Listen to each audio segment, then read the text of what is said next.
What's going on, everyone? It's Showtime Nick, and before we begin, please remember to like, and if you haven't subscribed yet, please remember to do so and hit the notification bell. Also, even though this is a basketball video, rest in peace Hank Aaron. And also because we're talking about LA basketball, I gotta also say RIP to two LA baseball legends, Tommy Lasorda like last week I think, and Don Sutton just a few days ago. Now, before you guys go crazy over the title, I'm just gonna say this now.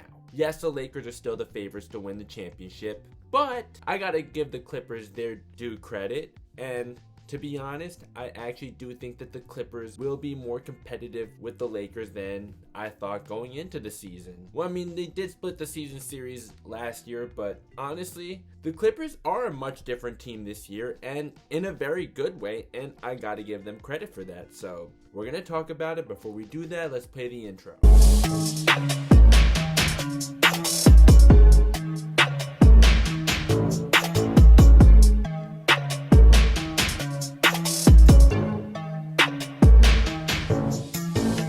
So if you know me well or you've been subscribed to this channel, you may have seen this video right here, right? And I'm gonna be honest, it did not age well. I mean, sure, it's my second most viewed video, but my take really didn't age well at all, and I'm gonna admit that I was wrong, and I'm not gonna delete that video because it's my second most viewed video, and that would be a move.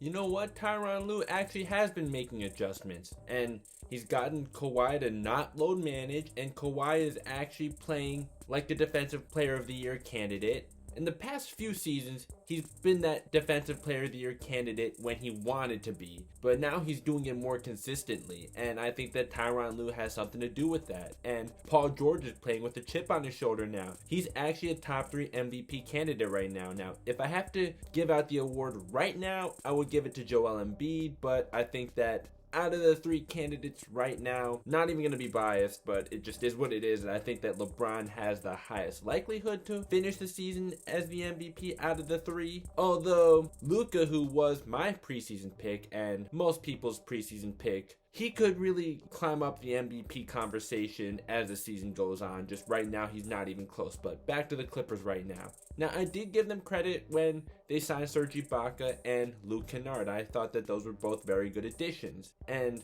Nick Batum, I didn't have anything to say about him at the time because I didn't think much of it, but he's been a really key addition as well. Batum gives them some floor spacing with his ability to shoot, and he's been very efficient this year, although I don't think he's going to shoot 47% from 3 all season, but he's been shooting the ball really well nonetheless, and I think that he's going to still shoot at a very high level as the season progresses. And he's also a very versatile defender, so that was a great pickup. He went from a really bad contract in Charlotte to a very solid pickup in LA, and he deserves some credit for that. But also, back to Paul George. I forgot to mention this. He really elevated his ability to playmate. It's something that I gotta also give Tyronn Lue his props for. And also, the way Paul George is playing right now, I think that Tyronn Lue has really elevated his confidence, and again, it's me being totally wrong about Tyronn Lue. Although, I don't think anyone, I certainly don't expect this. I don't expect Paul George to continue to shoot 50% from 3 or have a near 70% true shooting percentage for a full season. But that's not even me taking a shot at him. Those are just not sustainable numbers, even for someone like Steph Curry at his peak. But I do think that Paul George could be within reach of 50, 40, 90 by the end of the season.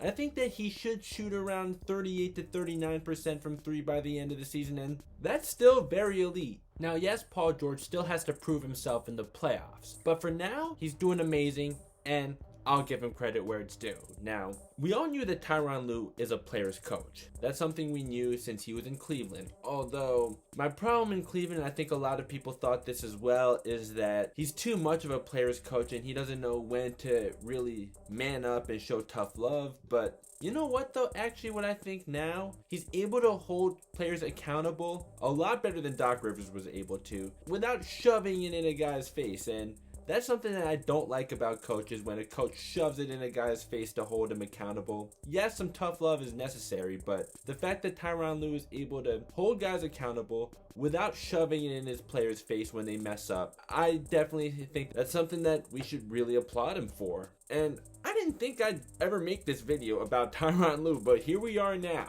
And also, I think that having Marcus Morris come off the bench is a great move for the Clippers, and he gives them some much needed scoring depth because Lou Williams has looked washed up this year, and when he's not scoring, you're pretty much playing 4-on-5 because you know he's a liability on defense. And I think that Tyronn Lue cutting his minutes is something that, again, he deserves credit for. And also, having Reggie Jackson only playing garbage time because he hasn't earned meaningful minutes this year, and Tyronn Lue has decided, okay, you're not earning your minutes, so yeah, you're only playing in garbage time now. And hey, once again, great job by Tyronn Lue. And with Luke Kennard, I only expected him to be a spot-up shooter, but actually he's been a good cutter, and he's making good reads, passing the ball. And yes, his numbers are down from last year with the Pistons, but what do you expect when you go from a team like the Pistons to a team with Kawhi Leonard and Paul George, right? And even though his numbers may not say it, at least compared to last year, he has been a very good addition for the Clippers. Well, okay, he is more efficient right now, but that's expected when you take less shots, right? But he's fit in perfectly with what the Clippers are doing, so it's really been a much better pickup for the Clippers than even I anticipated. And I praised that move in the first place when the move was first made. The way the Clippers are playing right now, it's a lot more ball movement, it's a lot more fluid, and it's a lot less predictable than what they had with Doc Rivers, because last year their playbook was pretty much Kawhi and Paul George, ISO, Lou Williams and Montrezl Harrell, pick and roll. Like, that was pretty much their playbook. And the Nuggets, who aren't even a very good defensive team, actually figured them out, because it's really not that hard to figure out when that's literally your playbook. And aside from Tyronn Lue, they have assistant coaches like Kenny Atkinson, who actually I thought that the Clippers should have hired as their head coach, and Lawrence Frank. I remember when he was the Nets head coach after they fired Byron Scott. And they also have Larry Drew. 3 guys who have head coaching experience on that Clippers bench with Tyronn Lue. And then you also have Chauncey Billups, a former Finals MVP. Yeah, bad memories from my Lakers, but this was when I was 10 years old, so whatever at this point. But yeah, they have experienced guys on that bench with Tyronn Lue. So again, the Clippers coaching staff right now, it's a much bigger upgrade than at least I anticipated from last year. I don't speak for everyone, but at least for me, it's a much bigger upgrade than I expected. I really didn't expect Tyronn Lue to be an upgrade at all from Doc Rivers, and I didn't really think anything of the assistant coaches other than they're guys with head coaching experience. And well, I actually didn't realize that Kenny Atkinson was added to the coaching staff until pretty recently, actually. But Chauncey Billups, I didn't know. But hey, he is a former Finals MVP, and he is a former All-Star, so he knows what it takes to win.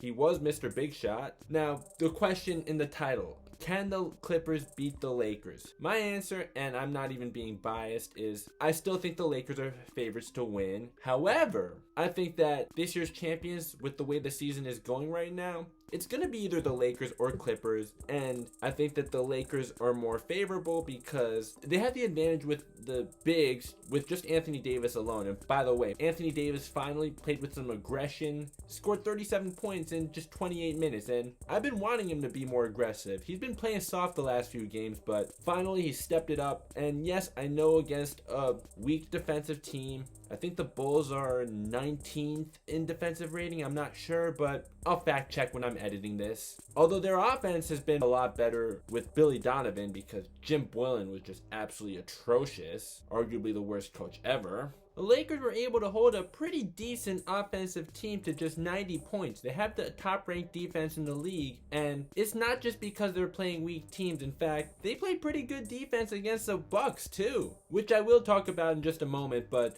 going back to this Bulls game, the Lakers were able to get this win and have LeBron and AD under 30 minutes. Again, I think this is the 4th time now that they've played under 30 minutes and were able to get the win. So they have that. I think that even though they have the short off season, I think that their minutes are being managed really well. LeBron's playing a career low 32 minutes per game right now, so great job by Frank Vogel managing their minutes properly. And I think Anthony Davis is averaging around 33 minutes per game right now, and I trust Anthony Davis to step it up when it really counts. Well, maybe this is the game that does get him going. Now, there's been talk about the Lakers beating a bunch of weak opponents and then they did choke against the Warriors, although I think that the choke against the Warriors may have been a wake-up call for them to let them know you can't just take your foot off the gas like that. And hey, the Lakers actually played really good defense against the Bucks. I'm not sure what the Bucks offensive rating right now is off the top of my head. You know, I'm going unscripted right now, but I believe it's somewhere in the top 5. And Giannis scored 25 points, but considering he's scoring 27 per game for the season, that's pretty good. Also, not to mention, he had 9 turnovers. And speaking of the Bucks, they're not winning a championship with Mike Budenholzer. That defensive scheme where they give up so many threes, that already got exposed by the Heat in the playoffs last year, and even the Knicks had their way against the Bucks with the 3-ball. And also the Jazz and the Lakers and Nets beat the Bucks with the 3-ball. That defensive scheme where they give up all those threes, it may work against those weaker teams, but it's not going to work against the better teams. And that already got exposed in the playoffs. And then the Nets and the Lakers beat the Bucks by knocking down threes. And like KCP, like he had all the time in the world to knock down his shots. Like, look at this right here.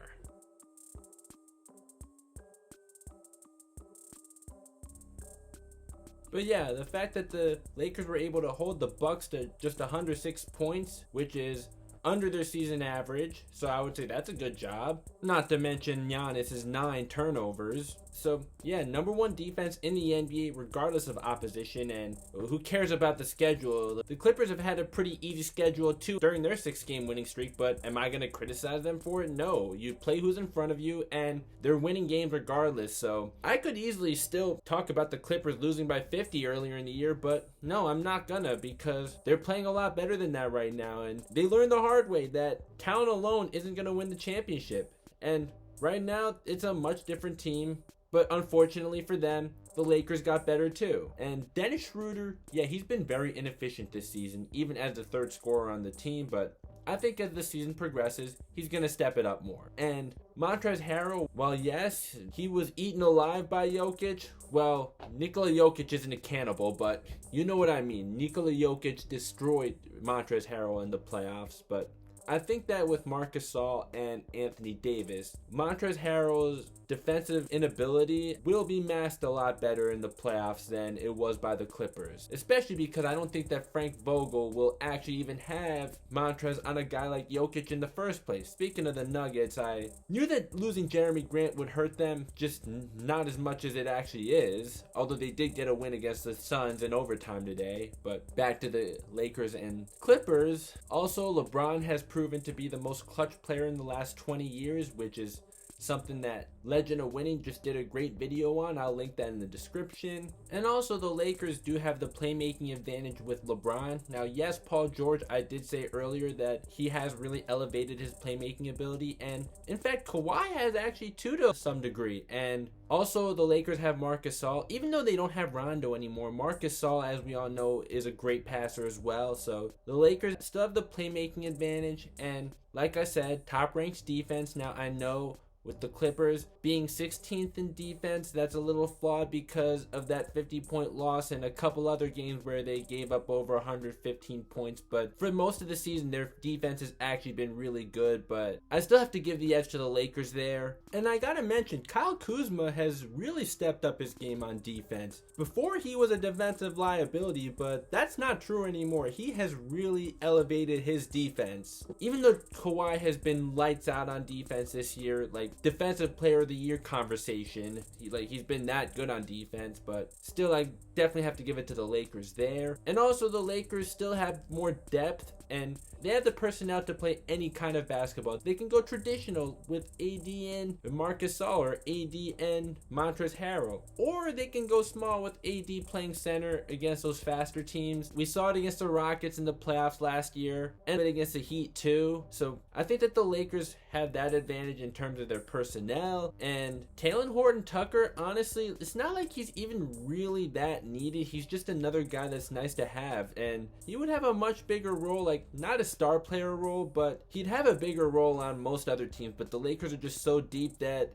he's not even playing in some games, but when he is playing, he's been a contributor to the team. Although if the Clippers do really get a better playmaker, then I'd probably be pretty scared. One of my bold predictions this year was Lakers Mavs in the conference finals. I don't think that's going to happen right now, at least at this point, but hey, maybe things do change in a month or two. But right now, I think that a Battle of LA in the conference finals is very realistic. I would say the Lakers win in 7, but whoever does win that series is going to win the championship. I don't think that any team in the East can actually compete with them. They are the 2 best teams in the NBA, and whoever comes out on top, I think it's great for the city of Los Angeles. If the Clippers do win, will I be salty? No. I'll only be salty if the Celtics regain the lead for most championships. If the Clippers win though, I mean, hey, their fans have suffered long enough, so hey, they finally get to enjoy the moment. But of course, obviously, I want the Lakers to win, and I'm still confident that the Lakers will. I just don't think that the Clippers are going to go down in nearly as humiliating of a fashion as they did last year. And the Nets may have their big 3, but until they address their defense, they're not winning a championship. And maybe they do find a way at the trade deadline, but honestly, I don't know if they can because of all the draft picks that they traded. They have no source of rim protection, and I don't even think that their defensive problems are really a chemistry problem, just more of a personnel problem. And I think that Kyrie at times has been lackadaisical on defense. Like, Kevin Durant is a good defender, but I don't think he's good enough of a defender to be the best defender on a championship team. And DeAndre Jordan, like, he's not what he was in Lob City. Like, sure, he can get some blocks every now and then. And on offense, he will get some easy dunks with James Harden lobbing him the ball, and also all the gravity towards their big 3. But on defense, like especially in the pick and roll, he's getting destroyed. And against the Magic, Nikola Vucevic was just hitting threes on him for fun. Like, yeah, he was hitting threes for fun because DeAndre Jordan just can't guard him. Their offense, though, like, it is looking really sharp, but that's expected with 3 guys who can create their own shot like Harden, Kyrie, and KD can. And they did almost blow a double-digit lead to the Heat. And yeah, Bam Adebayo, another center that just had his way against DeAndre Jordan. Although the Heat were actually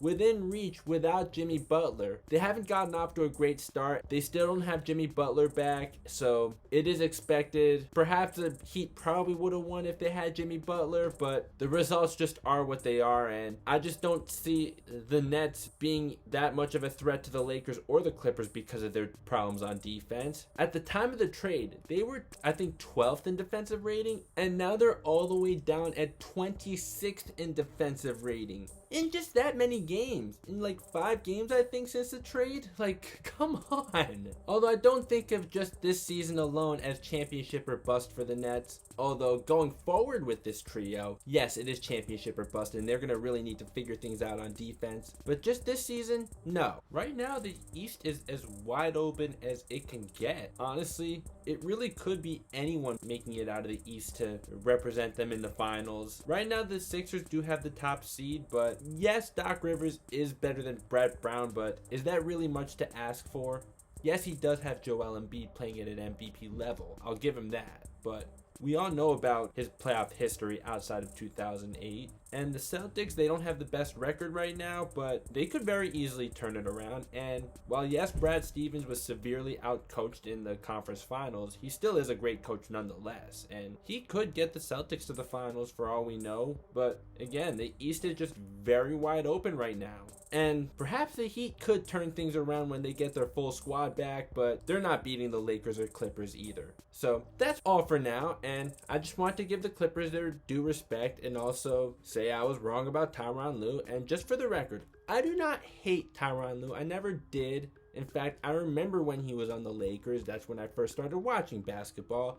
I just never believed in him as a coach, but he's proving me wrong, and I gotta give him credit where it's due. However, I just don't think that the Clippers have improved enough to beat the Lakers in the playoffs. I think that they could really challenge the Lakers in the playoffs. I think it's going to be a 7-game series when they face each other in the conference finals if things hold up as they are now. Although I don't think it'll be enough for the Clippers to beat the Lakers in the conference finals. And also, oh yeah, I didn't even talk about KCP. I think that KCP has actually been the the third best player on the Lakers this season for what he's brought to the table on both ends of the floor with his outside shooting. I think he's leading the league in 3-point percentage, or at least somewhere around there. And now obviously he's not going to shoot over 50% from 3 all season, but he's shooting lights out right now, and I'm really loving it. And of course he's going to give you really good defense as well. So right now actually KCP has been the third best player on the team, although really I think long term Dennis Schroeder is the third best player on the team. Just right now to me it's looking more like KCP. And I know against the Bulls and also against the Warriors KCP wasn't all that,